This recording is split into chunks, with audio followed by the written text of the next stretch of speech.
pages being suspended, blocked, and every kind of thing because of content, supposedly. I'm good. Thank you so much for asking. I think this may be the first time in history that a page has been blocked or wiped before any content has ever gone. I know that sometimes pages could be stopped because, hey, God bless all of you. Thank you so very much. I know there are times when there is, what they may consider inappropriate content or whatever the case may be.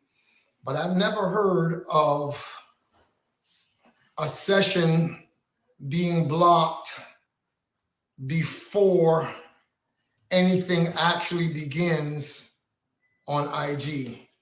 That might be a first. I'd like to welcome all of you and thank you so much for taking your time to come in tonight and to be a part of this. I'm grateful.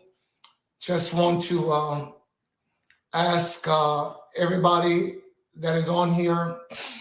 I haven't been on IG like this in over 2.5 years. It's been over 2.5 years that I've not really posted anything that, is a message from myself. I used to be very consistent in posting messages that were really bent or aimed at encouraging people, strengthening people throughout the time of COVID. Oh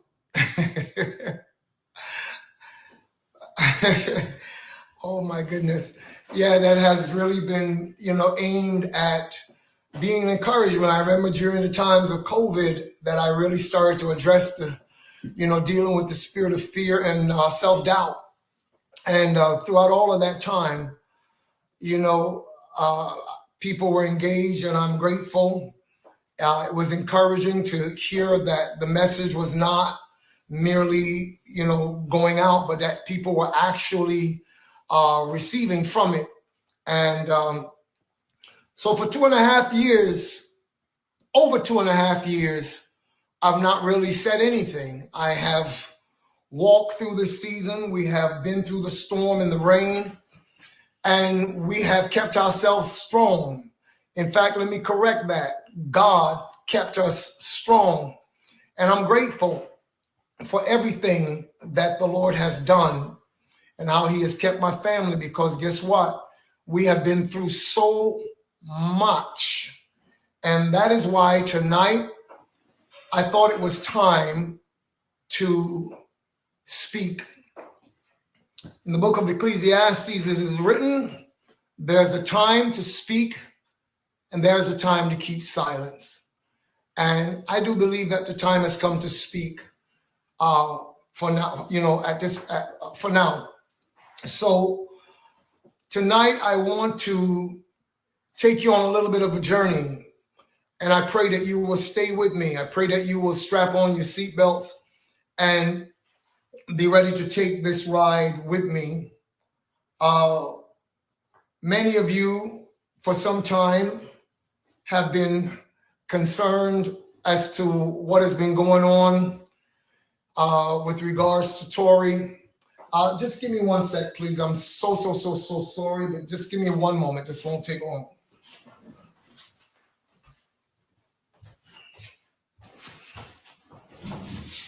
Yeah.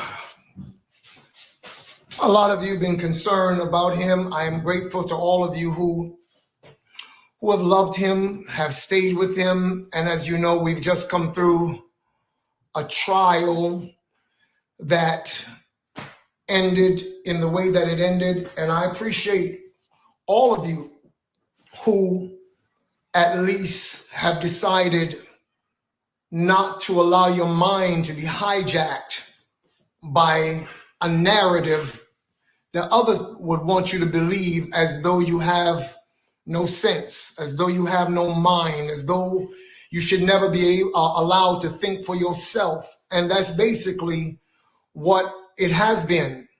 So I really want to go back, just buying a little bit of time, because I would like for as many ears as I possibly can get to hear what I have to say tonight, because I believe that I'm speaking from a place of truth, from a place of love.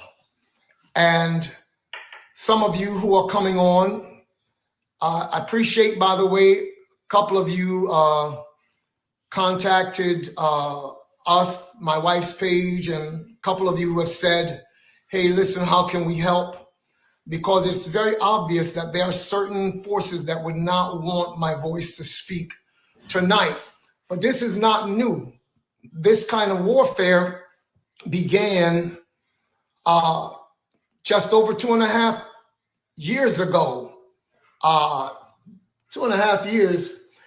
No, we are, 2.5 years and a couple of months ago, let's say, give or take. So tonight, I want to take the time to paint you a different picture, because there are those who felt that it was important to paint my son, Daystar Peterson, aka the artist TORYLANEZ, with a particular brush and to hold him up in a particular light to make people think that he is a monster, that he is this really, really terrible person that did a really, really terrible thing. When I look at the fact that these people were willing to go to no length to make sure that story is told and told and told and told, it makes you question why. You see, I was the first person that he called when he was able to call on the phone to say something about the situation that had happened back then. I must say this to you, however, before I get started. It is not my intention tonight to go into merits of the ongoing trial. Thank you. He is, in fact, innocent. God bless you for stating that, and all of you who have stated and continue to state that my son should, in fact, be free. So I am not going to get into speaking about a case that is not over, although many would like to think that it is or would hope that it is. So I'm not going to get into speaking about the merits of a case, about the legal realities of it. They are experts in that field who are standing up to address it now. And so I will allow them to do what they do best. And I will do what I know that God has gifted me to do best. And that's number one, to tell the truth. That's number one. That's number two, to be a voice for truth. You see, truth is not a philosophy, people. Truth is not an ideology. Truth is not a religion. It's not a doctrine. I have been a servant of God for years. My children grew up as they saw us go from sometimes city to city, nation to nation. We lived in a lot of different places.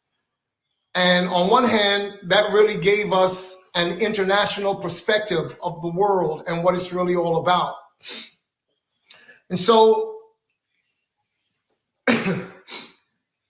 there are some things that I do want to say, and I would ask that you can help me to get it out as far and wide as it is possible to get it out. I pray that those of you who showed up for Live at 7 to find that my page had gone dark, was just a black screen there, that I pray that you return. Thank you again for those of you who actually reached out. I've had a couple of calls, some messages, and people are saying, hey, how can we help you to do this? How can we help you to do that? Can we get you on station head, et cetera, et cetera? And I appreciate all of that. I'm not coming tonight with vengeance in my heart.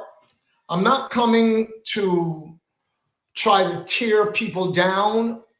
I'm not trying to render evil for evil. As the word of God that I have taught and lived or sought to live for years have told me to love even my enemies. It's not easy sometimes, I can tell you that. But I have sought to walk the love walk, and I've taught my children to do the same. One thing I do know for sure is that I never hold anyone in my heart in unforgiveness, because I've learned that unforgiveness is like pouring acid into a container. If you pour acid into a container, it will first affect the container before it affects anything outside of the container. So I do not ever allow people and what they have to say to be either the standard by which I determine anything in this life. I would rather forgive people so that I can have a clear heart, that I'm able to hear God. I've been told that if I were to go live tonight, there are those who will take my words and spin them for whatever they want to make it say. However, I've also learned not to fear men, but only to fear Almighty God. You see, Jesus said this one day. He said, do not fear those who can kill the body, but rather fear him who, after the body has been killed, can also destroy the soul in hellfire. So I've learned over the years not to fear men. Now, we are living in a time of the internet. We're living in a time of social media. And it is so sad to see social media becoming a place that is so full of toxicity.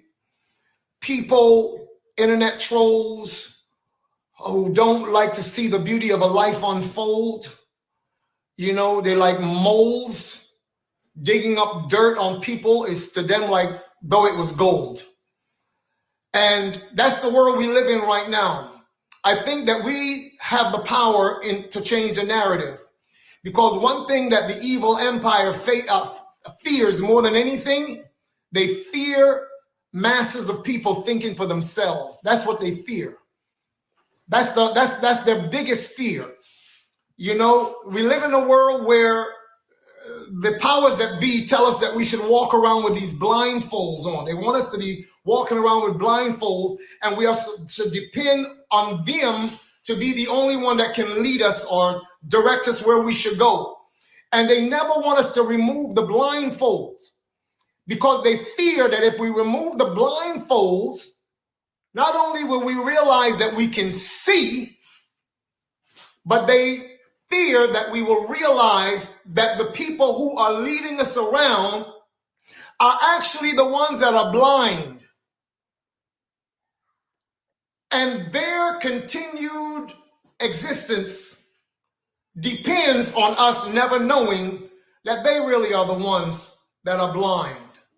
Do not think that because you have money or because you are in politics, that makes the light automatic to you. It does not. So let me start here. Let me go back to the day of the verdict at the courthouse, because I left that courthouse and the cameras were there. I did not come out saying, oh, I'm about to say something and this would be a good moment to make a statement so that what I'm going to say will go viral. That was never the issue at all.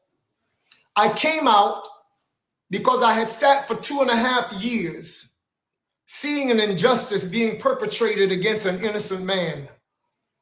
There are those who would say, oh, well, that's your son. You will believe anything. Truth be that before I had children, I was sworn to serve the kingdom of heaven. I am an ambassador of that kingdom. So people can say whatever they want. After this message today, there are those who will applaud. There are those who will disapprove, and there are those who will downright try to make it say what they want it to say because they so fear the truth coming out. So that day I left the courthouse. So let me start there. Like I said, I left the courthouse, and as I left, I responded in a way that some would say, oh, he was so emotional. It was just an emotional father. Listen to me. I fought many battles in my life, and I fought battles for people who were not even my children. I've been a voice for the voiceless for a long time. Some of you may not know this, and that's why I'm introducing myself, that you may know who is standing in front of you right now. All right? So I spoke up because I'm not someone who have been conditioned over the years to fear the ramifications of evil people. I fear God. I fear God. And at the end of the day, anyone who could ever seek to shut my mouth or stop me from speaking the truth to the point of trying to extinguish my flame, guess what? The only thing you can do is give me a one-way ticket to heaven. You can't do anything to me. You can't do anything to me. So that day, it was not merely an emotional outburst. I saw an evil system. I sat in a courthouse and I watched how evidence was literally obscured, blocked, barred.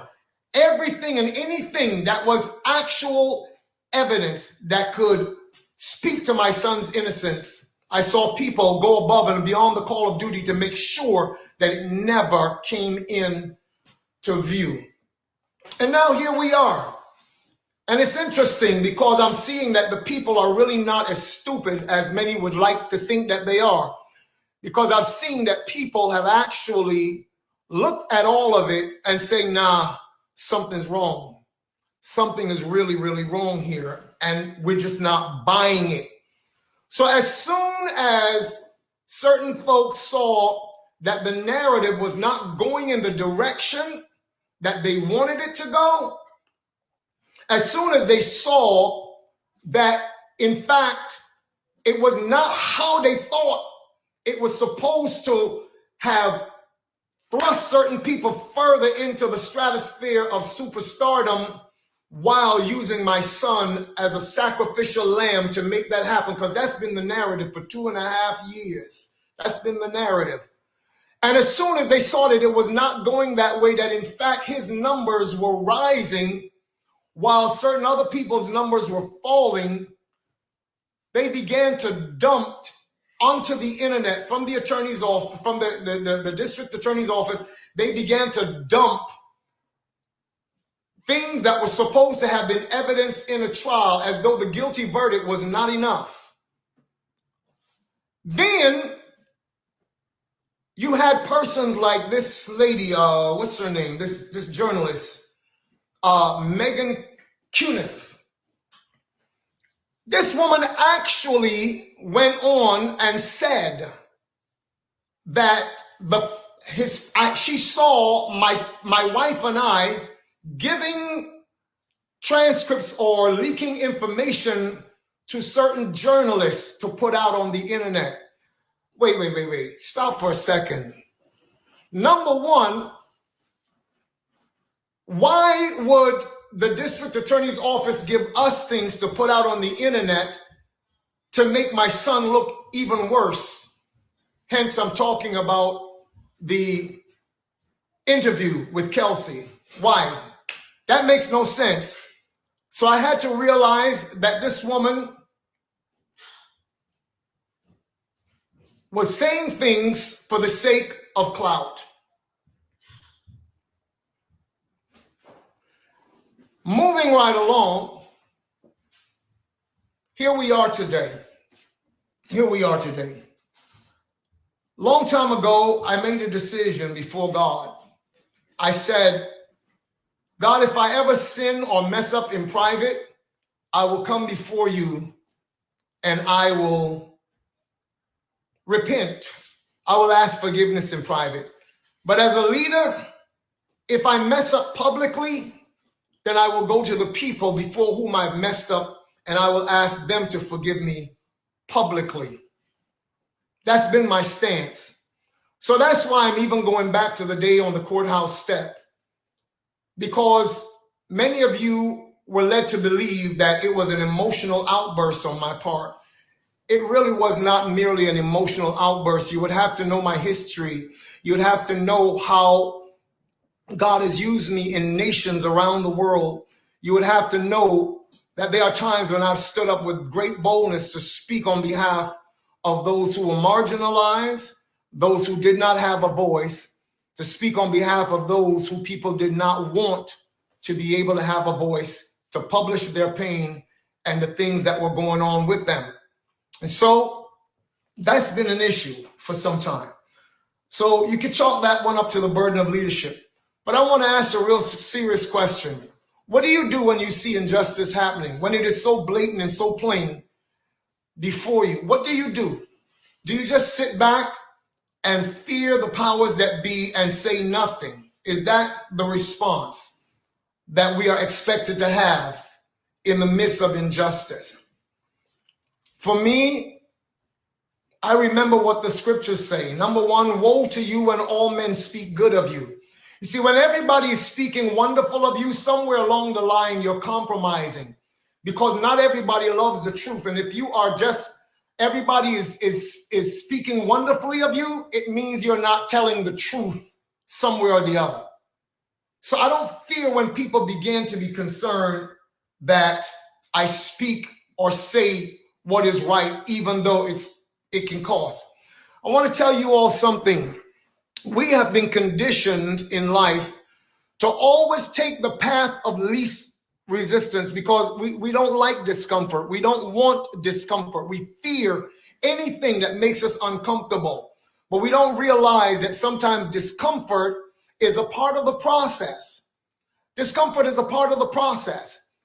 A diamond never becomes a diamond just by not going through discomfort, if you will. Diamonds are formed 240 miles below the Earth's, I forget what you call that crust below the surface. And it is processed by heat and by pressure. The heat there is over 3,000 degrees. And 50, what do they call that? 50 millibars of pressure. They said if you want to understand that, then imagine the weight of 2,000 grown men standing on your foot. That's the kind of pressure that it takes to form a diamond from what? Just what we would consider coal, carbons, coal. So sometimes in life, if you are going to be everything that you can possibly be, if the beauty that is on the inside of the creativity that's in you is going to come out, sometimes you're going to go through fire. You're going to go through pressure. Don't fear it. Don't fear it. Don't let people make you fear that. So let me go back to some 2.5 plus years ago. When all of this stuff happened, a lawyer entered into the picture, a man by the name of Alex Spiro. He is a former DA in New York. He used to be the NBA's spin doctor. He was their go-to guy for NBA ball players. And then he went into private practice or became a part of a firm. And this man has been on the record. It's not something I'm making up. It's already out there on the internet years ago. He said, when I'm going to try a case of a high-profile case, I first try it in the court of public opinion. And so that's what they did. The strategy was basically to paint a smear campaign against a young man, an artist, to try to make him feel, or try to make the public believe that he is the worst person that's ever walked on the planet. How could he be so terrible to shoot a black woman and all of that?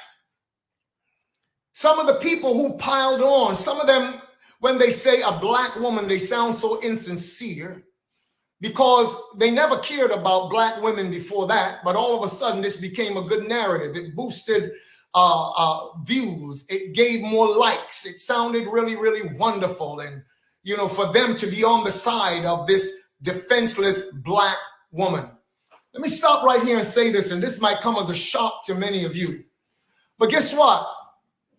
Both my son, myself, and others of our family have long decided that we are not going to hold any animosity against Megan Pete, aka Megan the Stallion. We forgave that girl long time ago, because again, we know that the principle of forgiveness is important in order to cleanse one's heart, to cleanse one's soul, and to not be, you know, bound up with hatred and you know, hatred, trust me, resentment, bitterness, those things can actually cause diseases of the bones. It has been proven, and it can cause sickness in your body because you're holding on to something that is negative against the real life force in your life. So whatever you do in life, no matter how hard it is, forgive, because forgiveness is not for the other person, it's for you. It's for you. And so that's what we decided. Some will actually, no doubt, question, is he actually saying that Tory forgave Megan for all of what's going on? Yes, we have forgiven her. But what we will not back down from is the machine that has been in the background trying to press a narrative in order to use this girl for what they have used her for. So let's move on from there. They came in with a smear campaign that was second to none. Yes, it was during the time of the George Floyd situation, the Breonna Taylor situation.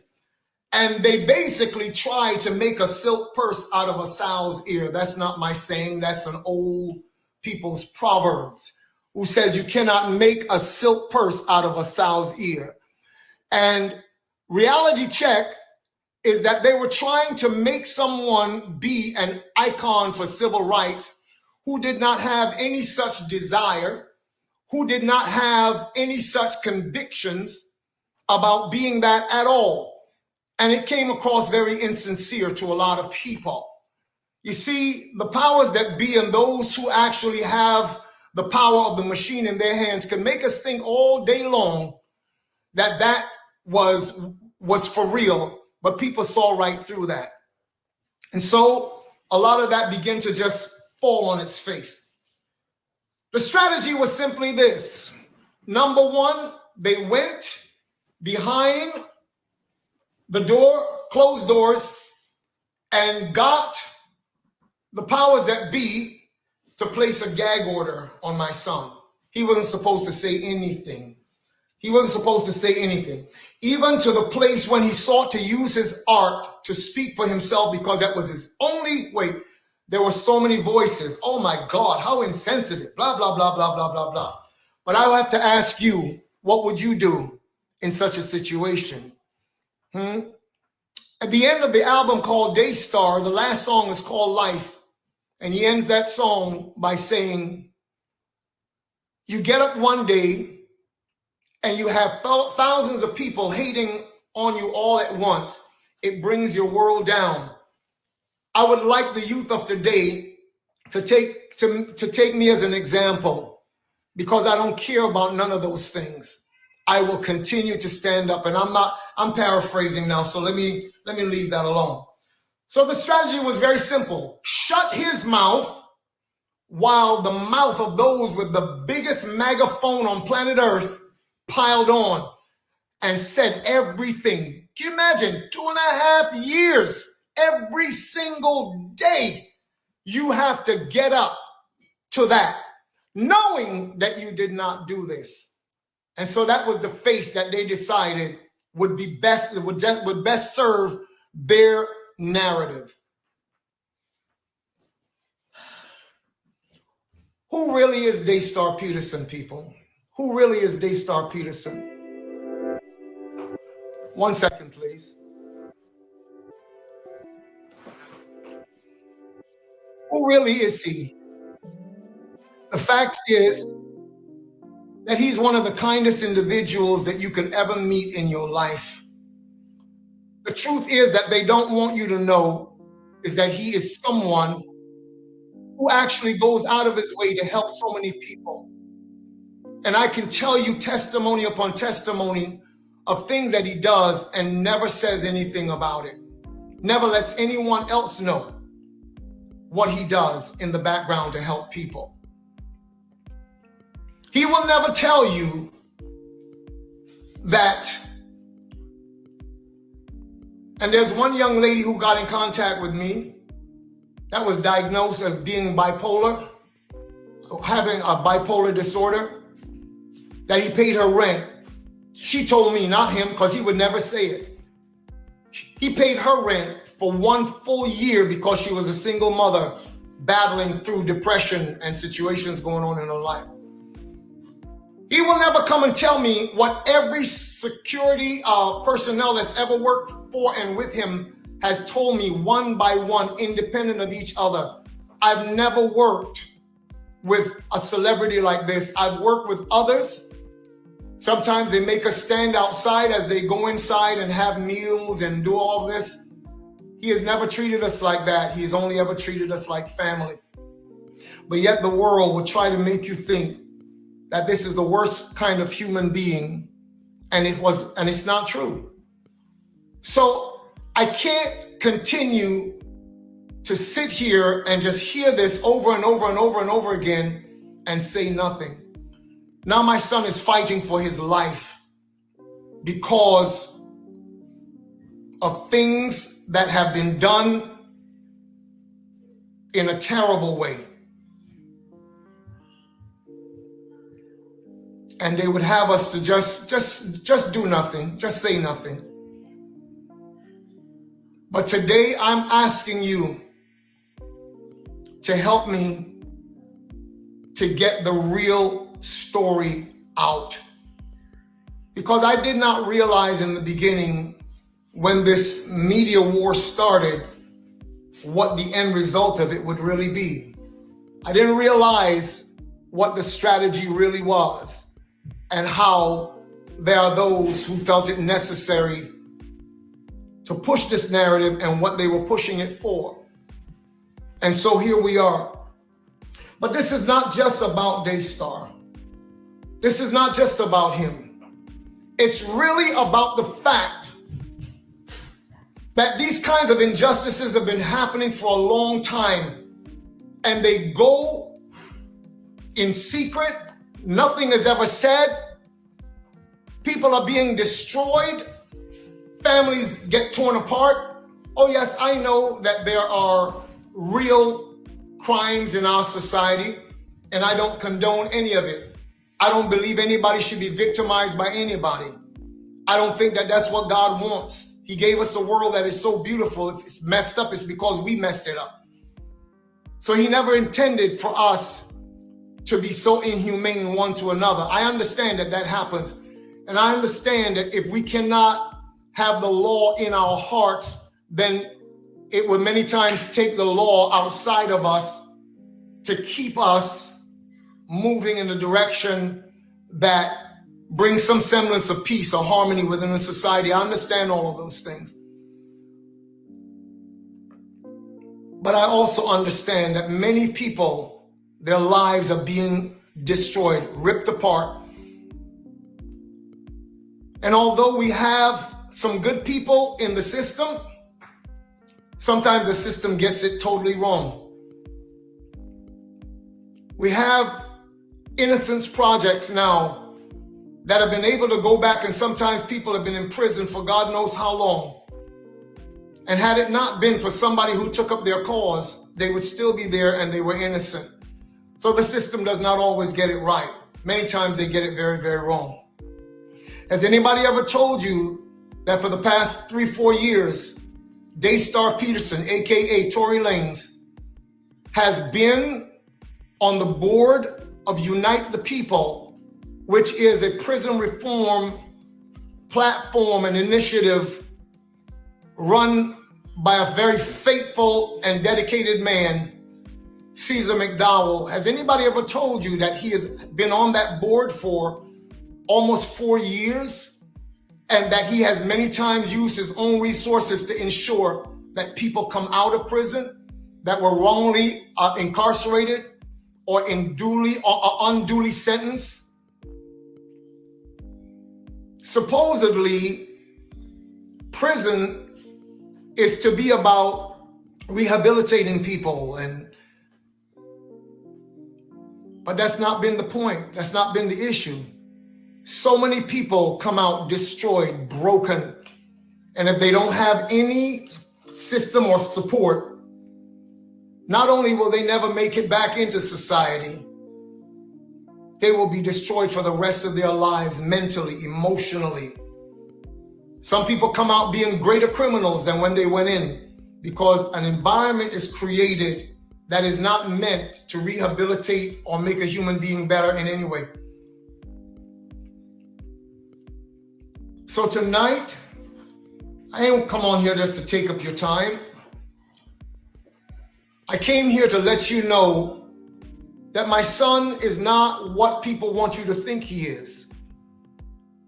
He's not what they want you to think he is. He's actually someone who is kind, he's compassionate, and there is no way, not just because I'm his father. You got to understand, for the last 40 years of my life, I've dealt with people all around the world, on at least 3 continents, several islands throughout the Caribbean. I've been involved in helping especially young people to be entrepreneurs, teach them life skills, entrepreneurial skills. I've seen people come from absolutely nothing till today. Their lives have meaning. They're actually doing things and helping other people in their lives. That's what my life has been all about. And that's what I passed on to my children. And so I want to say 2 things. In 1990, I went to my bed and I had a dream. And in that dream, I saw that I was driving in downtown a city in Canada. And I was pulled over by the police in the vision, and they said, "Give us the manuscript on the destiny of the black race." Mind you, in the natural world, I had never even conceived of writing a manuscript like that, much less putting out a book. But that's what happened in the dream. They said, "Give us the manuscript on the destiny of the black race." I went to the trunk of my vehicle, took it out, walked it back to the squad car, and I handed it to the officer. And as I was handing it, I said to the man, I said in my mind, rather, I handed it to him, but in my mind I said, "You can take this, but you can't take what's in my heart." And from then, long story short, I started to study, I started to research on what the plight of black people were. And as soon as I started that, again, I went to bed one night and I was thrust into another dream.